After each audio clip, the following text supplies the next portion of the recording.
안녕하세요. 콘스탄트 김의 티스와 함께 절세 이야기. 이번 시간에는요, 돈 버는 상속, 유류분 제도는 무엇인가에 대해서 말씀드리겠습니다. 상속 재산을 못 받는 경우가 발생할 수가 있습니다. 이것은 뭐냐면요, 피상속인, 돌아가신 분이죠. 돌아가신 분이 상속인이 있음에도 불구하고 모든 재산을 사회에 기부했다든가, 그랬을 때 상속인들이 상속 재산을 전혀 받을 수가 없겠죠. 아니면은 상속인들 중에 일부 한 사람한테만 재산을 몰빵해서 줬다든가, 이럴 경우에도 나머지 상속인들은 상속 재산을 받을 수가 없는데요. 이럴 경우에 어떻게 했으면 좋겠냐는 것이죠.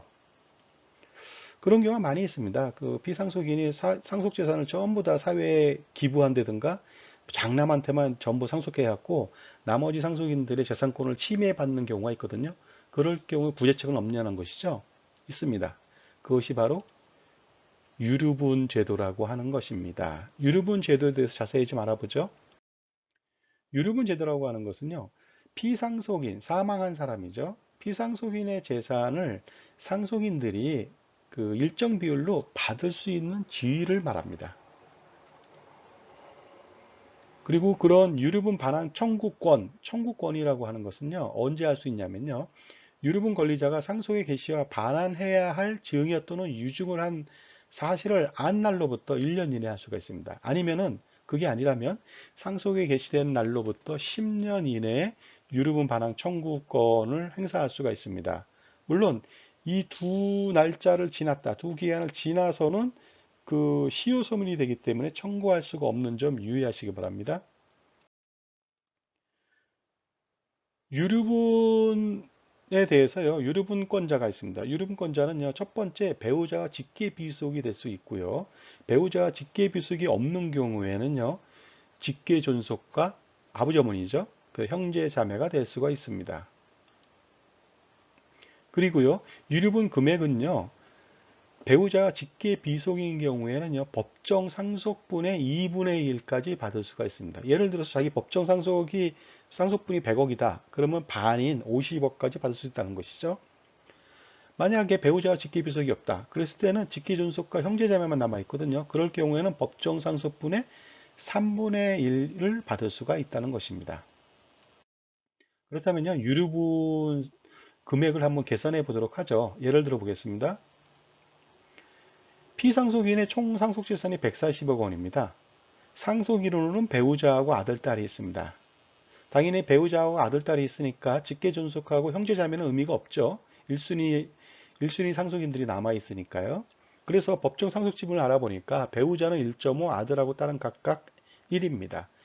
그래서 이거 소수점이 있으니까 이걸 분수로 나타내면요, 배우자는 7분의 3이 되고요, 아들과 딸은 7분의 2가 됩니다. 이런 경우에 피상속인 아버지가 돌아가시면서요, 140억 원 전체를 아들한테 상속한 경우가 발생했습니다. 그러면 배우자하고 딸은 아무것도 받지 못하거든요. 이 사람들한테 유류분 반환 청구 금액이 발생하거든요. 그 금액은 얼마인지 알아보도록 하겠습니다. 배우자는요, 140억 원 중에 법정 상속 지분 7분의 3이죠. 거기에 50%를 계산해 보니까 30억 원이 됐습니다. 딸은 140억 원 중에서요, 7분의 2가 법정 상속분이죠. 거기에 50% 하니까 20억 원이 됐습니다. 따라서 아들은 140억 원을 그 상속받았지만은요, 배우자, 어머니한테 30억을 돌려줘야 되고요. 그 딸, 동생이라고 보겠습니다. 동생한테 20억을 돌려줘서 실질적으로 자기가 상속받은 재산은 90억 원만 되는 것입니다. 유류분 계산 두 번째 방식을 좀 알아볼까요? 두 번째는요, 피상속인의 총 상속재산이 150억 원인데 배우자하고 직계 존비속이 없습니다. 아무도 없어요. 동생만 존재하고 있습니다. 그러면 동생이 100% 법정 상속 지분을 받을 수가 있습니다. 그런데 피상속인이 사회복지단체한테 전부 다 상속재산을 상속한 경우에 동생한테는 유류분 반환 청구권이 생기거든요. 그 금액은 얼마인지 알아보도록 하겠습니다. 동생은요, 형의 150억 원 중에 100%를 상속받을 수가 있거든요.